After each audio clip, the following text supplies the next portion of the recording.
We're 3 days away from Christmas, and the Raptors have given their fans a giant lump of coal with back-to-back losses to Brooklyn and Boston, and boy, were they ugly. We're 1 day away from Festivus, so this is the airing of grievances. Yes. I'm trying to be nice here, but I don't know if I can be. Grieve. You see the pool? Oh. You see the pool, Kruger? Yo, Dad, this is my boss, Mr. Kruger. Have you seen the poll, Cougar? Yeah, he doesn't need to see the poll. He's going to see it.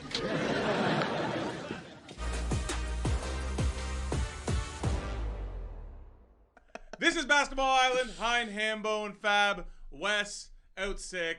We're Get well soon, buddy. Yeah. Get well, bud. We got you. We got you, Wes. But 2 ugly losses. The joy of the Bucks win long gone because, like, here's the thing that really bugged me about both those, and especially Boston more so than the Nets. Go off, King. What are you like? You went from millennial with a Mario hat to like Gen Z real fast, but okay. Adaptable. That's cap. No, it was the effort. It was a piss poor effort in both games, especially Boston, where it looks like guys were not engaged and didn't care, and the result speaks for it. And you said before we started of like, well, look at Boston. Boston was supposed to be down this year, but they somehow find players to do whatever is needed despite having the lack of talent that the Raptors don't have. Not making any bones about it, man. It was a soft performance. Like, you got dummied by like Hugo Gonzalez and Luka Garza. It's just like, you know, again, we can go many directions with this. I thought the performance lacked spirit. I thought it lacked toughness, tenacity. Any word you want to describe for that game? Lethargy. Goddamn. To me, the big thing is, let's talk about Jakob Poeltl. Okay, We're getting right into We're getting right into it, right? So this dude came into the season with back issues.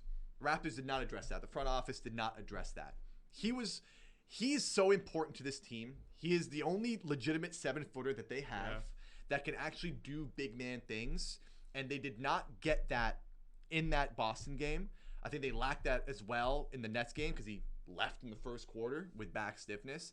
This is becoming a major problem. And if the other guys like Scotty Barnes, we'll get to in a bit too, last 2 games have been poor. They've lacked a lot of heart as well. If you're not getting A-plus performances from your other guys, you're not getting hard work, getting dirty, getting into like the trenches, going for rebounds, playing tough, playing with spirit, like this small ball stuff ain't working defensively. It definitely ain't working offensively. They're last in offense the last 12 games. Mm-hmm. To me, this is malpractice, the fact that you don't have someone backing up Yak, because the Raptors are just leaking oil. They're leaking oil across the board. Well, yeah, okay. The performances on the court the last 2 games were horrible from the guys who were playing. But if we want to talk about the roster construction and the flaws in it, we're seeing it because, once Poeltl is out, there's no alternatives. So my question is why not?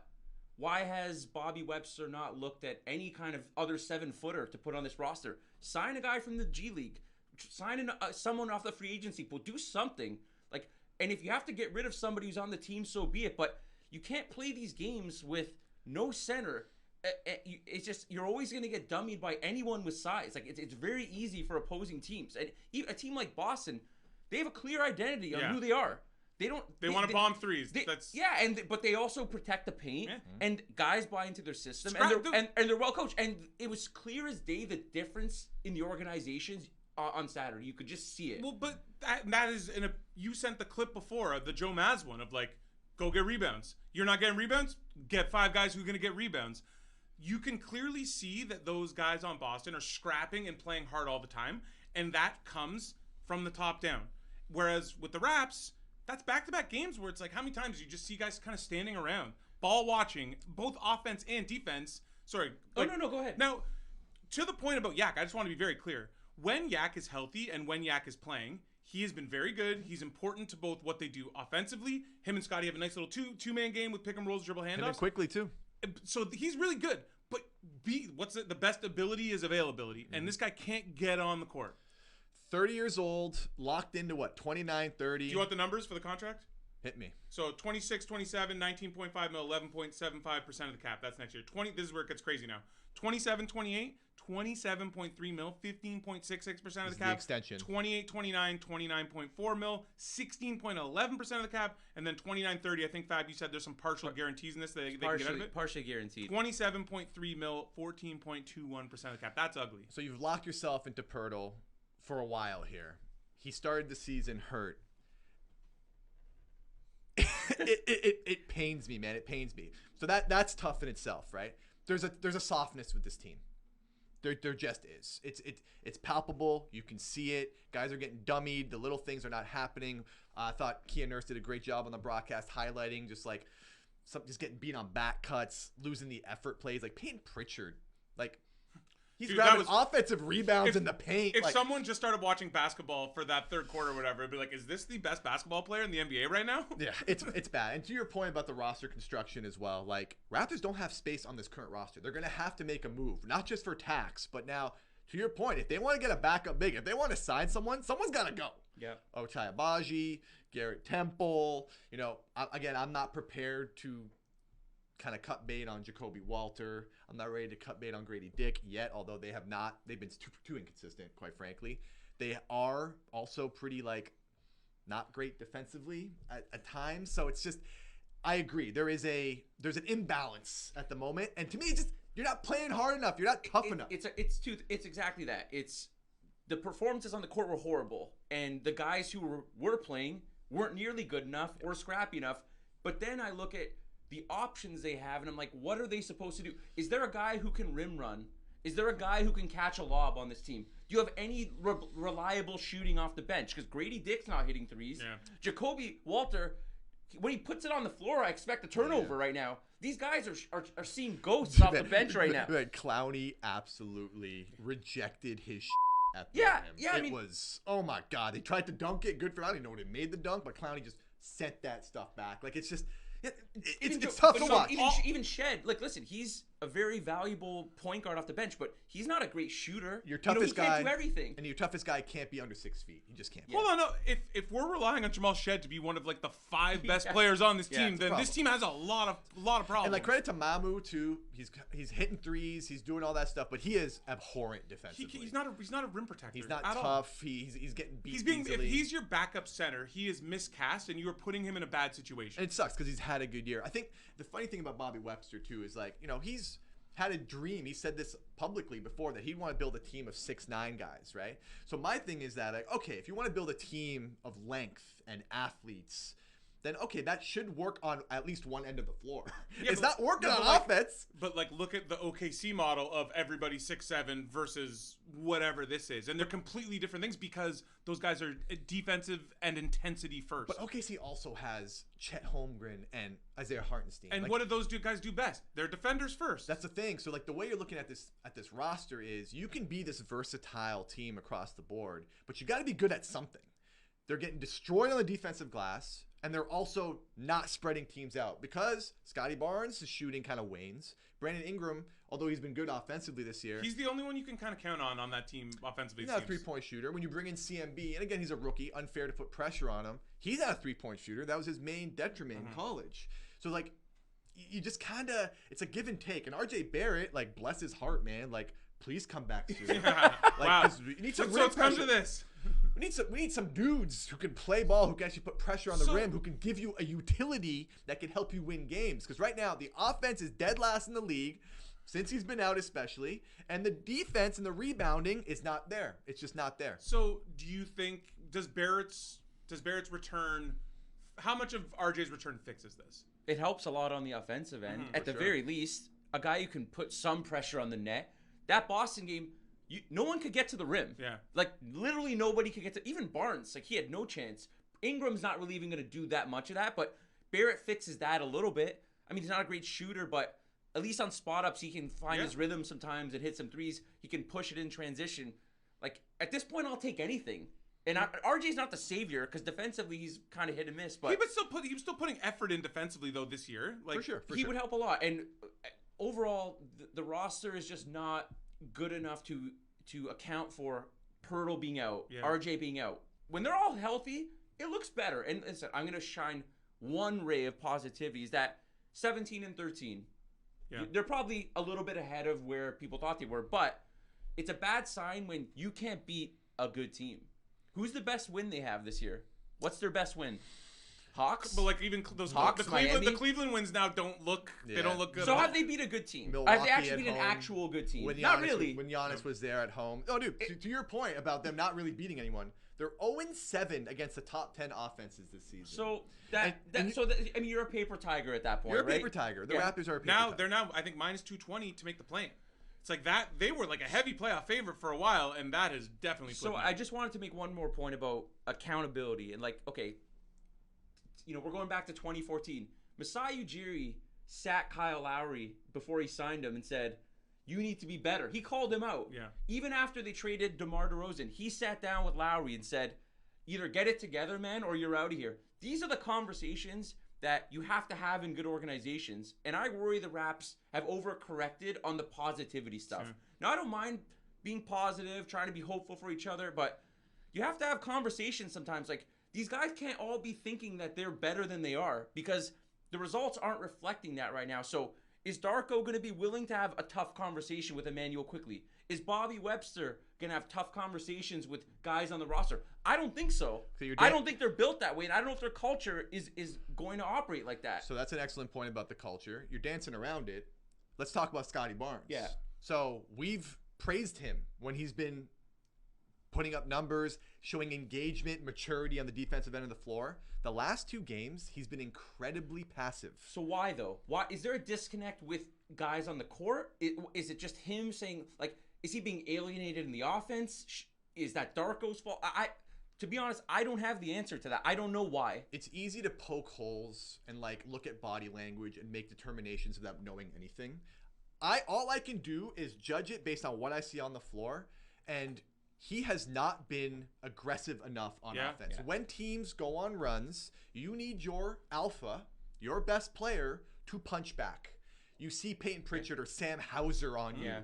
Put that dude in the basket. Well, especially with how strong he is and how we've seen he can do that. Go bully someone down low and get a bucket, and he's not doing that. And he needs to be put in those positions as well. And I don't think Quickly's done it. I don't think Quickly's done a good enough job, facilitating any kind of offense or finding Barnes specifically. And like that, you kind of have to empower him a bit as the point guard. But to your point, Barnes also has to take that upon himself. But I worry.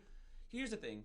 Barnes, I think at his core, is an unselfish player. I think he wants to get other guys going. I think that's what his like MO is to begin with. But you need to see that as a leader that you need to do something different. But maybe we've got caught in this. Ingram went on this run, hitting a game winner, and he's the guy who's getting the ball. So maybe Barnes is like, I'm taking a bit of a back seat. Like, it looked like the hierarchy was kind of settled, but now I'm kind of confused as to who should be doing what. If you're Barnes and teams are packing the paint, or what they're doing to the Raptors as of late is just playing zone. They're just zoning up in the Raptors. Yeah, because and then the Raptors look so confused. because the book is out on the Raptors, The book man. is out. Pack the paint. Yeah. And teams are going to it, and it's stifling their offense. But to me, on the Barnes creation stuff, you know how you become a better creator and how you create those opportunities more? Is when you create offense for yourself and take advantage of mismatches. Yeah. And he has not done that. 12 and 6 points in the last 2 games, respectively. Yeah. What are we doing, man? Yeah, no. He's been awful 2 games. If you want to create for others, you need to win your individual matchup, especially when there's a mismatch. Yeah. Especially. And that offensive malaise should not translate to your defense and vice versa. So when the Raptors get destroyed on the offensive glass like they were against the Celtics, that cannot translate to bad offense. Has Brandon Ingram stunted the offense a bit because they became reliant on him, and it became more about, listen, when we headed But into weren't they relying on him because the offense is stunted? I know, but there's a difference between Chicken egg. late clock bailouts, and we used to play 0.5 basketball, but now it's the that's Brandon long Ingram gone. offense where it's like, okay, Ingram, do your thing, do your 7 seconds of dribbling, pull up. I thought we were trying to do this ball movement. But doesn't guys that are moving come- off the ball, but are guys stopping doing that now because they've changed how it looks? They can't solve a zone. Doesn't that come back to RJ though? And if RJ's there, So RJ's the missing link. like- We knew it all along, but baby. Like he kind of is. I think was it who said the corner turner line or like the corner turning line? Was that Javon? Javon, Like yeah. they need that. Yeah, they I have no know. one who's doing that. Yeah. So like it's and we talked about it before the season. The fit. having him gone has disrupted the fit completely offensively. I think he's a symptom of what's happening. There's one thing he does not lack. That's mental toughness. And like, I'm going to get a bucket. Yeah. All I know is buckets. Yeah. I'm going to get to the rim and do that. I think the Raptors do need that oomph. It's just, I don't like how they are mentally fragile. And it feels that way. Like, there's no excuse not to play scrappy or hard. Now, again, we're going back to it. Bobby Webster, you constructed this team this way. This was your vision. I don't want to harp on it, but I hated at the time and hate it now, the OG Anunoby trade. And I know it mentions RJ, who's been like, we're talking about wishing he was back, but like, you just need someone who can D up. Yeah. Who knows their role, who can D up. And again, the guy wanted more touches, whatever. Like, you just need some of that toughness. Hold on. You're lacking the toughness. The only counter I would say to that. And awful trade. So, but OG, Siakam, they both did not match what the timeline of this team should have been. Now, false. Hold on, no, because once they traded those guys, though, they should have not tried to accelerate the timeline. How old's Jakob Poeltl? No, I know, but they. How old's OG? So that's what I'm saying, though. But they shouldn't have. They should have been like, we're moving guys out and we're not bringing new guys in. You don't need to bring an Ingram in. Like, I don't want to do the whole thing. I'm just gonna. I'm doing it. I'm gonna counterpoint is saying, OG looks great because he plays next to Towns and Brunson. That wasn't the case in Toronto. Yeah, you look great as a tertiary player when you have two elite offensive players next to you. I'm not talking about offense. To me, like him wanting more touches, whatever. He got paid over $40 million a year. I would rather pay him that than Emmanuel Quickly, of course. $32.5 mil, and whatever the extension for RJ Barrett's about to be. But let's if you don't trade him first. Let's put a little revisionist history here, because last year on this very pod, what were we saying when OG was missing key games in the playoffs and they lost to the Pacers? He gets hurt all the time. Because he was hurt in their most important games of the year, which we talked about. And it's like, that's what you get with all right, OG. How about this? My counterpoint. Make the most important games of the year. Get to the point where you're playing in the most important games. Hambone, we agree. Obviously, we all love OG, but the Raptors timeline did not fit with where OG was. I don't necessarily agree with the timeline point either, but... Listen, OG's young. It is what it is. You got to the point where he was expiring, and yes, you probably should have extended him, and you didn't. It's more of a symbolic thing for me. It's you traded a dude I get it. Who fits defensively, who's malleable defensively, who if you put it on a dude, he is going to give you a spirited performance on that end of the floor. For the 45 games that he plays. I mean, that hasn't been the case with the Knicks, although he's had hamstring injuries. Didn't he miss a month this year? Or 3 weeks? I mean, hold on. Make the playoffs first. If we're going to air the grievances of old trades in honor of Festivus, that's what we're doing. Let's talk about the Yak trade, because that is the one that defies all logic. And I know I brought up timeline. That one really made no sense with timeline. Okay. Because why are you bringing people in to fight for the play-in? What happened to play-in for what? What happened to play-in for what? No, you're absolutely... I'm not even ripping on Poeltl, the player. That trade made no sense at the time. Okay. I said it at the time. You were 6th from the bottom. And you weren't going to get Wemby, but you still could have gotten a really good pick. You had like a 1 to 2% chance. Sure, but it's not about Wemby. Look at that draft. Do you need me to go to Basketball Reference and bring it up? Because there's studs that could have been had. I would take a Thompson, brother. Yeah, yes. At the time, the Raptors were in a very similar situation to where they are now, where they didn't have a center. And I feel like at that time, they wanted to give Freddie, Pascal, OG, and Scotty the best chance to win. You know what's a great way to lose games? Not having a center. So maybe just jump into where they should have been. Hold on. Just let me do isoball for a second here. Because it seems the organization has lacked a clear vision as to where they are. I would agree. And their perception of where they are with their guys is far different than what the rest of the league thinks about this team. I think it's easy to play revisionist history with we that said this at trade. the time. Some of us did. Fab went nuts. All of us were against that trade. I actually didn't mind it because you didn't give up that much other than a first round pick. You someone who once called Jakob Poeltl the top 10 center in the league. And this was like 8 years ago you said that. He was on that trajectory. Don't deny it. I'm not denying it. He was on that trajectory. I also thought he could shoot back then. Apparently that's not happening. Dude, when Poeltl plays, the team is good. Hey, I love Yak. When Yak plays, it's awesome. But at that time, it made no sense to make that trade. Again, if you're talking about like roster construction, I would much prefer a stretch 5. You are what you are. You have a lot of kind of expensive contracts. I don't know what Bobby is planning on doing. I think at the very least, you need to try to get a serviceable big man around the margins. And then I don't know. I don't know if you're going to do something bigger than that because, quite frankly, I don't know how you're trading Poeltl or Quickly on their contracts. Who wants that? You're going to have to staple a first to get off some of these deals if you're trying to make a big shakeup. So it's a negative asset then. So like yes, they're negative assets. Of course they are. They're two of the worst contracts in the NBA right now. I need to know if Poeltl's damaged goods or not. The dude came into this season with a back injury, and you had no backup center. That's a problem to me. That is not good. Yeah. And you have a roster now that's over the tax. You're going to have to make a tough decision. It's hard. It's hard to stomach We'll that. see. Okay, But it's also hard to make a trade. We all tried doing the trade machine last week. It's hard. It's been 20 minutes of a lot of negativity. You're still 17-13. You're not. I mean, listen. I get it. Here comes a gauntlet. Yeah. Have you looked at the January schedule? Because this team could be below 500 by the time we have February. You better beat the Wizards on Boxing Day. I'll tell you that much. Yeah. Anyways, I don't know.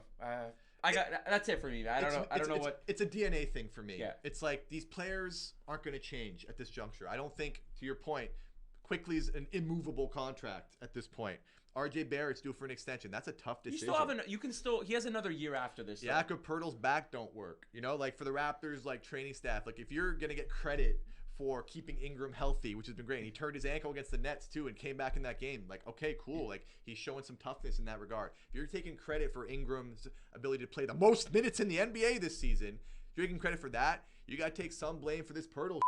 Yeah. Like you did not manage that injury well. What is happening? Yeah. The guy played 2 games in 12 days, and he can't be on the floor. I know backs are finicky, man. I got back problems. Yeah. Right? I'm carrying this podcast. The whole time. I know what it's like, but I also don't have elite, care. Like I don't have Trainers, people giving me massages twice a day. Like I don't know, man. It just seems very, very troublesome, and there doesn't seem to be a solution on the horizon. It's kind of mind-boggling that you go into the season with this lingering, and it's like you don't have one guy. Like there's not one guy. If you knew this dude was hurt, you got to find a body. But even if he's healthy, you needed to find a body, and they didn't do that. And that's my main issue with Bobby right now. And asset management. It's just like you didn't have to give out this much money to all these guys, and collectively they're all 10 to 20% overpaid, and that hurts your roster building. Orlando Robinson. So we need you. In the meantime, you just gotta hope Poeltl can come back and RJ can come back, and hopefully you kind of find your groove again, which I think is possible. They looked good when everyone was on the court, right? And that will put everyone else back into their roles. You're not asking more out of certain players, which again I think will help greatly. But it's been they're 17-13. But I have issues, more issues than positives. They're not beating any good teams. In honor of Festivus, I believe what you're trying to say is, to quote Frank Costanza, I got a lot of problems with you people. I got a lot of problems with you people.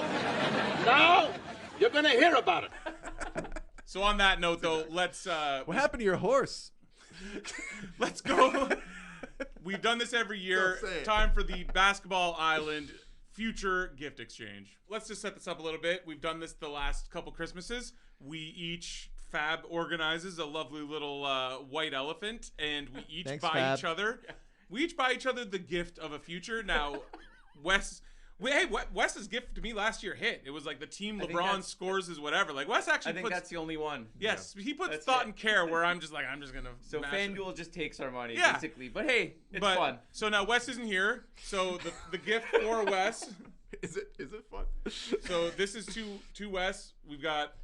That's from me. Okay, so explain your gift to Wes. All right, Mitch Johnson to win Coach of the Year. I think Wes has 7 bets on Coach of the Year, and this is the one that he does not you're have. just covering him. Nice. I was like, we need to corner the market on everyone. Next up is Jordan Ott to win as well. This is what this is about. Spurs are second in the West. Yeah. Wemby hasn't really played all that many games. He's continuing to come off the bench. And we're gonna get to Christmas in a second, but they just beat the Spurs, and they got this. If they can beat, they just beat the Thunder. If they can beat the Thunder again, that'll shorten the buzz. Will start. How dare you betray Joe Mazz like this? And Eric Spoelstra. But I've heard Wes say out loud that he's not betting Mitch Johnson at all. So there you go. So here you go. Sometimes you just gotta do what you gotta do. I gotta hold your hand through this one, buddy. Okay. Mitch Johnson. I like it. Very thoughtful. All right. Who wants next? Who wants to open their present? present? Want me to go? Sure, I'll open. Okay. Oh my God. Oh my God. What Plus is 6,500 parlay. Knicks 1 seed, Celtics 2 seed, Pistons 3 seed, Magic 4 seed. From Hein, for sure, right? Because only Hein would cook up this kind of, it's hard to read.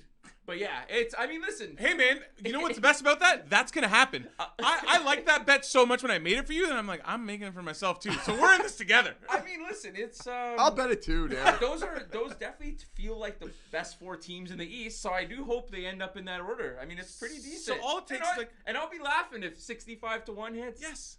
I mean, man, thank you. I appreciate that. So It's something I can chase, you know. But also, it's like, look at the East right now.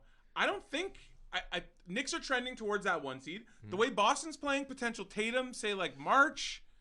I don't know, man. If only someone a few maybe weeks ago Magic said bet the Boston win total 42 and a half. I would flip Pistons Celtics personally, but not bad. So the thing with that is, That's fair. Like, yeah, Pistons are up there. I don't know. I They really have like. they have a nice pad. They do have a nice pad. They're currently the 1 seed. Yeah. Okay. So yeah, I will open my gift then. Enjoy Fab.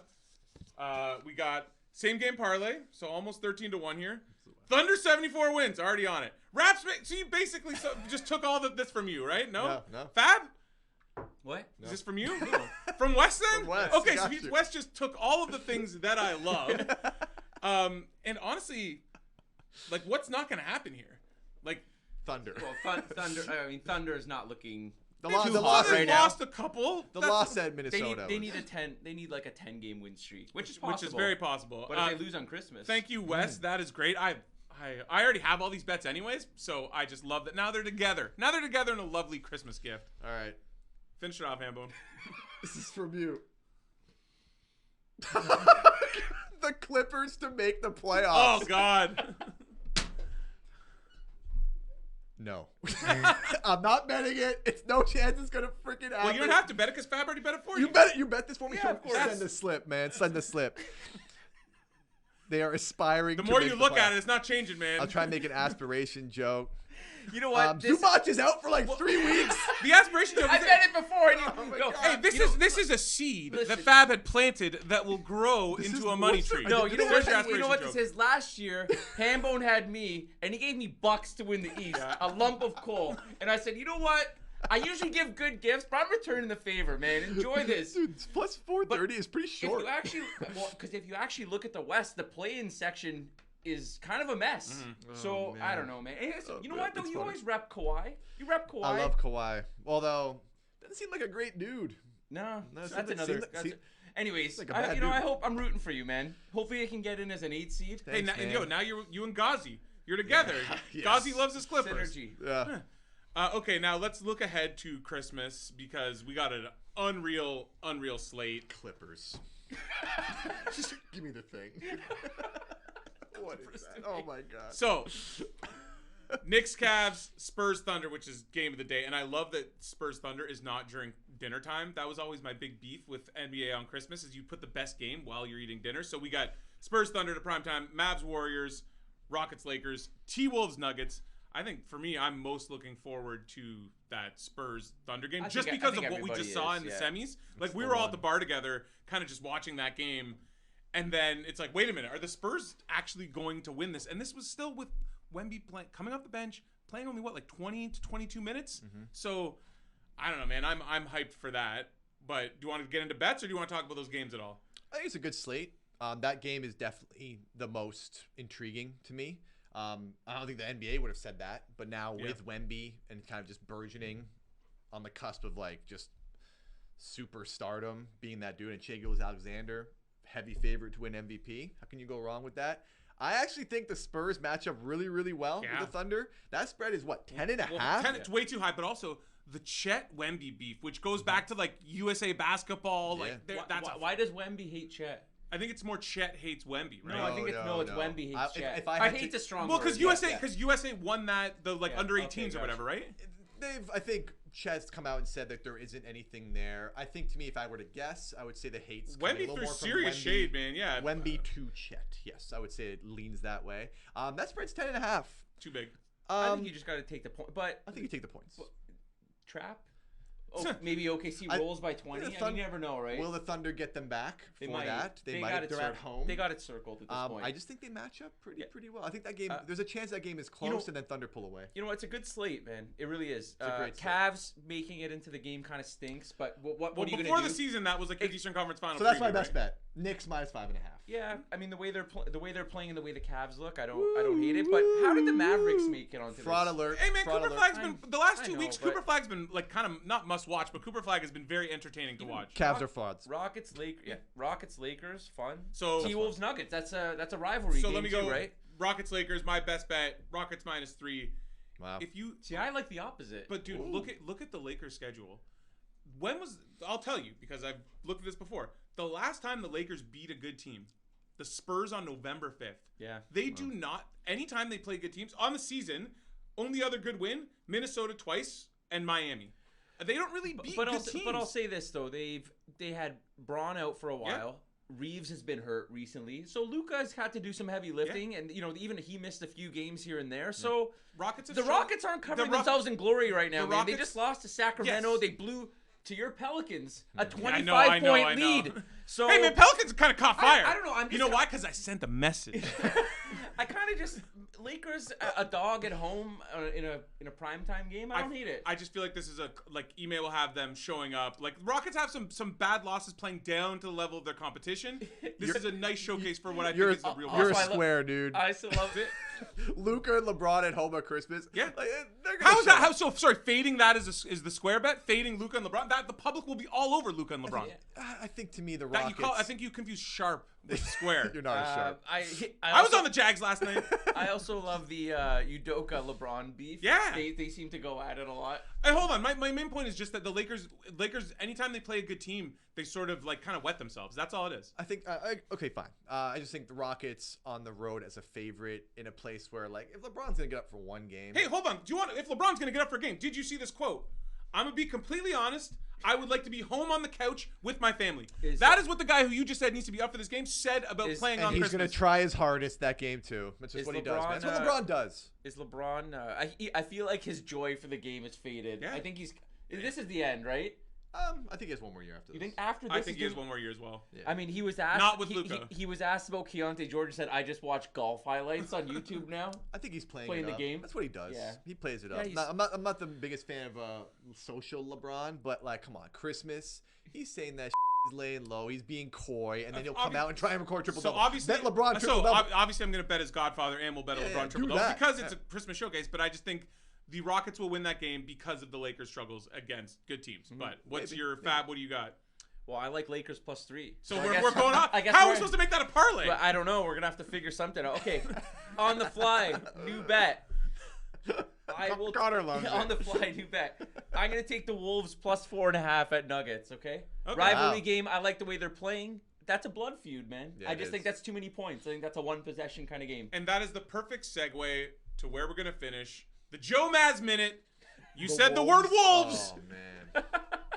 Let's cue up this sound because So hold on. Joe Mazz, we just as a podcast we love Joe Mazz Minute. Do we have an animation? We do. We'll get one built. So just Joe Mazz has been he's the most quotable coach in the NBA right now. He just always has something interesting to say. He's a very peculiar guy. He's interesting, but this latest one takes the cake. Yeah, let's play the sound. Play it out.